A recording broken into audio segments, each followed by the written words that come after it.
ఎవరైతే చిన్ని బిడ్డలు పాలు తాగకుండా వాళ్ళ తల్లిని విసిగిస్తున్నారో, లేదా రొమ్ము పట్టుకోవడానికి ఇబ్బంది పెడుతున్నారో, అలాంటి తల్లులకు దయచేసి ఈ వీడియోని షేర్ చేయండండి.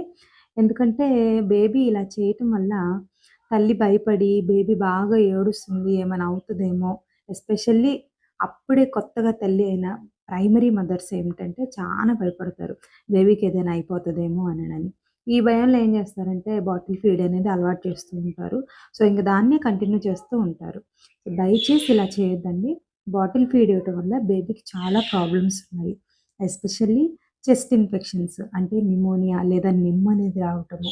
ఇది రావటం వల్ల కంటిన్యూస్‌గా వాళ్ళని హాస్పిటల్స్‌కి తిప్పడము, తర్వాత వాళ్ళు ఫైనాన్షియల్‌గా చాలా బర్డెన్ అనుభవించటము, ఇలాంటివి జరుగుతాయి. బేబీకి డెంటల్ క్యారీస్ వస్తాయి. ఇయర్ ఇన్ఫెక్షన్ వచ్చిద్ది. ఇమ్యూనిటీ పవర్ అనేది డెవలప్‌మెంట్ లేకుండా ఇమ్యూనిటీ పవర్ అంతా కూడా తగ్గిపోతుంది. సో, దయచేసి బేబీకి బాటిల్ ఫీడ్ అనేది మీరు ఇవ్వద్దండి. ఫైనాన్షియల్‌గా కూడా ఇది చాలా బర్డెన్ ఉంటది.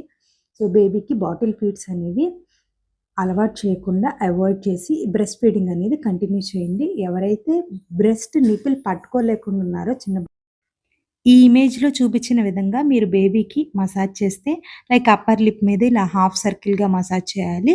లోవర్ లిప్ కింద చిన్ దగ్గర ఈ విధంగా మీరు మసాజ్ చేసినప్పుడు బేబీ చక్కగా నోరు తెరిచి తల్లి యొక్క రొమ్ము పట్టుకోవడానికి హెల్ప్ అవుతుంది. పాలు తాగడానికి హెల్ప్ అవుతుంది. Thank you.